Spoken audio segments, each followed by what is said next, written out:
All right. So you're reading a new book. This looks awesome. Yes, yes. Free Range Kids by Lenore Skenazy.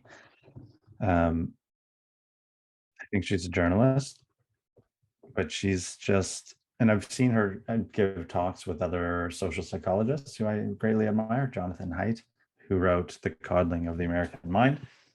And I guess they're from this, I don't know, perspective that like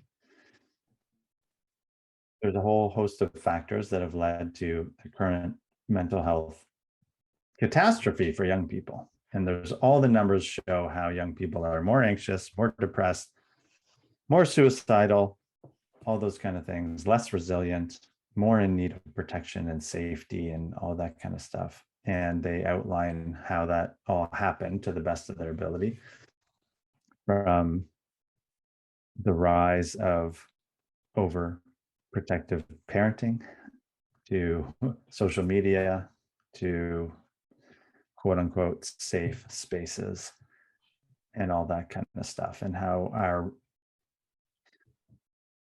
I guess my added analysis to that would be, I haven't seen it explicitly written, but I think this is a similar perspective, is how our ego works and how our response to the threat detection system, or it's not fair to say fear system, because threat detection happens first, then our interpretation of the situation creates the fear. How that has just gotten so crazy and out of whack, and we're neurotic, so crazy and neurotic, it's out of control. And so there's just so many good anecdotes that she gives. I think one example is turn off the news. Yes. And she outlines how many Law and Order shows there are, and every episode's about the worst. Your child gets abducted by the da da da da da, and then disappears, and it just, I really want to read actually this quote from there. And I've actually was at a child and youth conference, I guess a couple years ago, and I was sitting with a researcher from UBC, and he mentioned this stat too, but and I'm never going to be able to find it.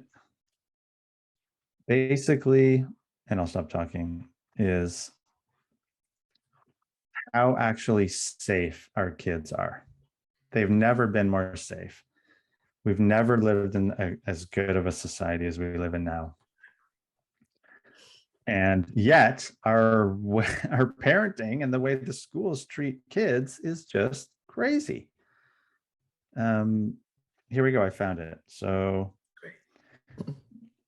she also outlines how when they started putting missing kids on milk cartons, that was a big thing around fear. Yeah. Because now you basically ate breakfast every morning with the reminder of missing children. And also about America's Most Wanted. So the host, John Walsh, had his son abducted or something, some just absolutely horrific situation. Yeah. Okay, so let's hear. I'm going to read this paragraph here. Sure. Okay, so that fear associated to what I was just saying, as I'll say again and again in this book, bears no relation to reality. The statistics cited by the National Center for Missing and Exploited Children itself show that the number of children kidnapped by strangers holds pretty steady over the years, about 1 in 1.5 million.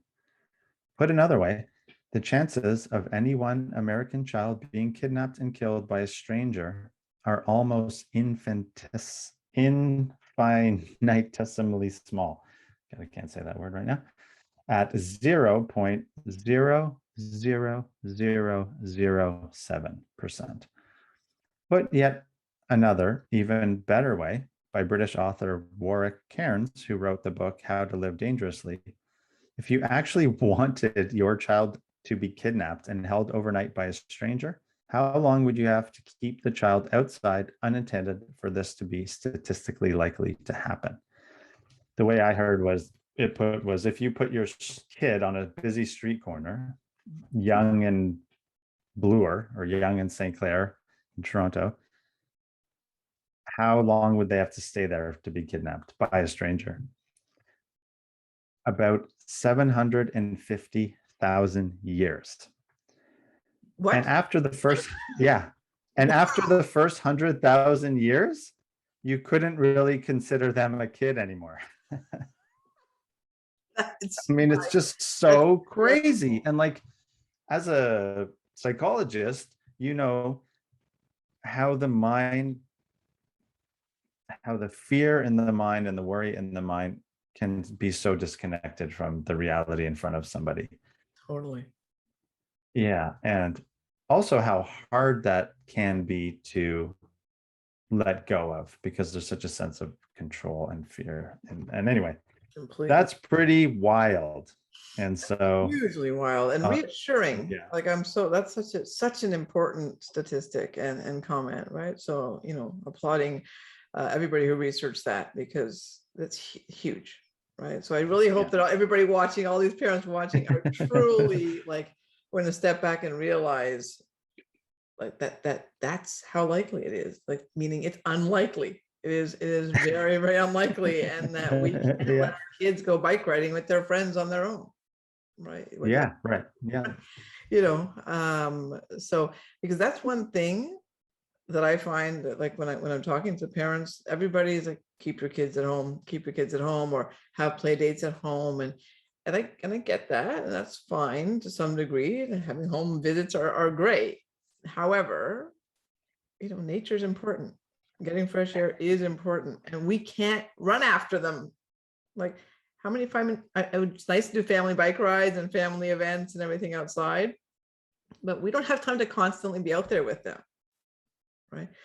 And then we ask ourselves, why are they on their devices? Well, because we're asking them to stay home because we don't have time to go out with them. And what else are they going to do? Like, they want to connect, right? You know, so what better place to connect than social media? I mean, really, it can be used for good, right? Yeah. You know, it's just it's all gone a little bit backwards, like you said. So, and yeah, how do you think about, there's sort of a very straightforward process happening. And I see this a lot with my clients. So I've been working a lot with teens, and oftentimes the parent thinks the teen has a problem, but really the thing they're pointing to as the problem is simply the teen's way of pushing back against the parent's neuroticism or overprotective behavior. yeah, they can't take it, right? Like The teens can't teen, take it anymore. yeah. And so then they start acting out, or they do lots of things because the parent just cannot see their part in the problem. And it's often parent has fear, self-projected fear. Maybe there's a bit of reality there, of course, that if they don't do this thing, or if they don't set this boundary, right, or rule for the child, then the child will not be safe, or something bad will happen to the child. And not only that, by imposing this rule, they're being a good parent for protecting the child. So it's almost they're the noticer and they're the savior. It's weird. It's so unhelpful, but that pattern in the human mind plays out in so many different ways. Of course, it's just so much more deeply rooted in when it's your kid, of course. Of course, yeah, definitely. Yeah. That's so critical, right? Like I love that, Mike. Like it's so important. I love that, you know, you see teens so you can see it from their perspective too, and really give parents like a lens that of what they're experiencing, because this is the truth. I mean, as much as I do parenting, I tend to do my parenting through the eyes of the children. So helping the parent see, hey, this is what I might be feeling right now, so that the parent can tweak their response, right, to them. And only some parents are willing to do this, and that's fine. Those are the ones who show up, right? So Right, right. and so the idea that we're so fear-based, right, is really harming all of us.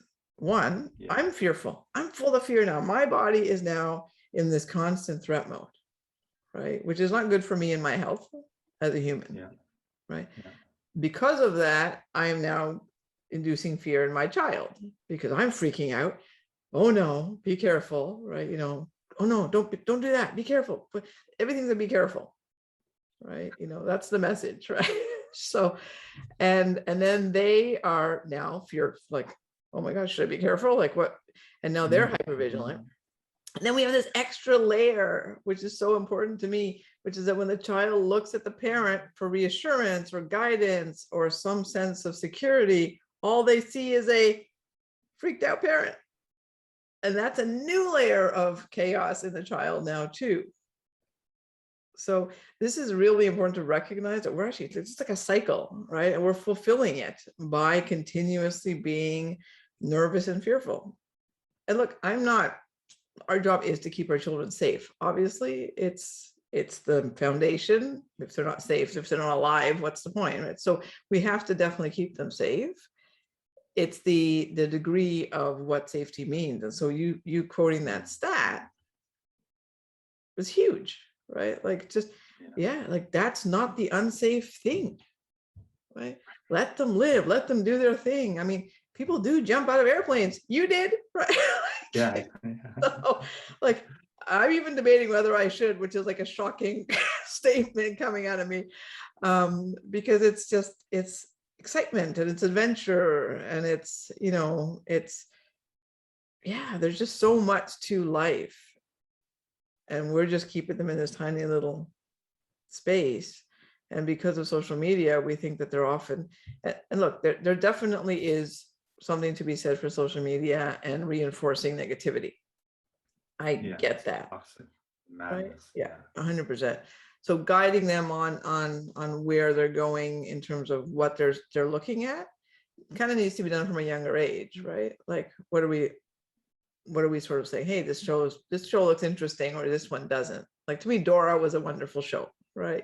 Like these are the kinds of lovely shows, and they teach you something and all of that, right? And they kind of wean into similar shows as they go along. But if we're not role modeling these sorts of things for them in terms of what we're watching, what we're guiding them to watch early on, it's hard to then control them in teenage years, right? So, but yeah, I don't want to go on about that. Social media is a whole other kind of ball game. But one thing I want to sort of circle back to that you started with, which was, the recommendation of not watching news. Right? Like the news, it isn't helpful to know constantly, right? I mean, once a week, do a check-in, read some headlines if there's something very important. I'm not saying don't be informed. There's obviously very important things that we need to be aware of, right? In order to do things about. But the constant messaging is the language we're going to end up speaking, right? So the one thing I do with all my parents in the programs is I really say, like, expose yourself to language that works, right? So go listen to personal growth talks. Go listen to, Dr. Rick Hansen and the Foundations of Wellbeing. Go listen to compassion, like Tara Brach. Like, listen, expose yourself to that language, because those are, I mean, wherever you go, if I go to Spain now and I live in Spain for a while, I'm going to start speaking Spanish, right? Like if the exposure is there, I'll ultimately learn it, and that's what we're doing. What are we exposing our minds to? Forget about our kids. What are we exposing our minds to? And if we're wondering why there's so much negativity, well, maybe we need to look back at who we're hanging out with, how do they talk? What are we listening to? All of that. What are we reading? Right? If it's all fear-based stuff, we're going to be fearful. We're just guaranteeing fear.